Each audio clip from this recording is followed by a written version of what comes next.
Bonjour et bienvenue sur l'Argus.fr pour découvrir la Golf restylée. Alors restylée certes, mais le changement le plus important est celui qui ne se voit pas puisque la compacte change de plateforme et adopte la version Evo de l'architecture MQB.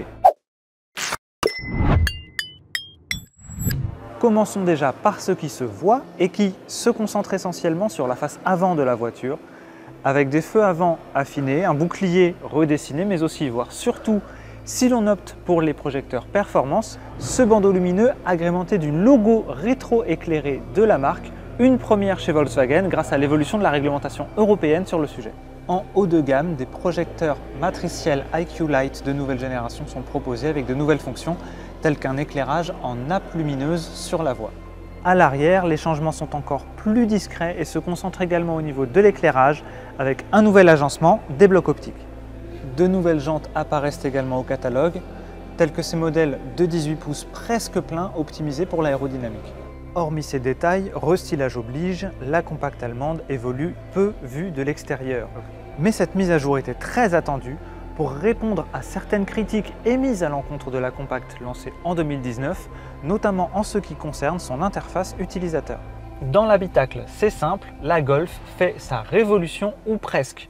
La première chose que l'on remarque, c'est le nouvel agencement des écrans avec ce moniteur central tactile qui mesure désormais 10 ou 12,9 pouces de diagonale selon la version au lieu de 8 à 10 avant le restylage. Cet écran donne accès à un tout nouveau système multimédia permis par une nouvelle architecture logicielle. Ce système, c'est le MIB4 qui remplace le MIB3 dont l'ergonomie était très critiquée. Sur l'écran, on découvre donc une nouvelle barre supérieure qui est personnalisable, qui permet de mettre des raccourcis facilement accessibles à portée du volant. La barre inférieure, elle reste également affichée en permanence, elle est dédiée au réglage de la climatisation. Plus bas, on retrouve ce bandeau tant critiqué pour contrôler le volume audio ou la température, mais il est enfin rétro-éclairé. Volkswagen a également laissé tomber les touches capacitives sur le volant pour revenir à des boutons à poussoir bien plus pratiques à utiliser, surtout sans regarder. Le tableau de bord numérique Digital Cockpit est toujours de série dans une nouvelle version qui mesure toujours 10,25 pouces de diagonale et de retour au catalogue des options, un affichage tête haute en complément. Parmi les nouveaux équipements, citons également une fonction de stationnement autonome à mémoire qui peut apprendre une manœuvre de stationnement qu'on aura réalisée pour la reproduire de manière autonome par la suite, ou encore du stationnement piloté à distance depuis son smartphone sur les versions les plus haut de gamme.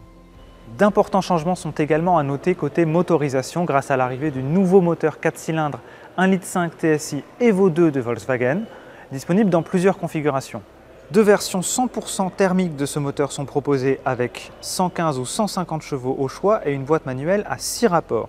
Un bloc essence 2 litres TSI est toujours de la partie pour offrir soit 204 chevaux avec une transmission intégrale, soit 265 chevaux à la Golf GTI qui gagne donc 20 chevaux dans l'opération.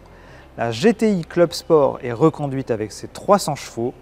Deux versions micro-hybrides 48 volts sont également disponibles avec 115 ou 150 chevaux également, mais une boîte DSG7 de série. Et deux versions hybrides rechargeables de ce moteur sont également proposées. Dans la Golf e-hybride, la puissance combinée s'élève toujours à 204 chevaux.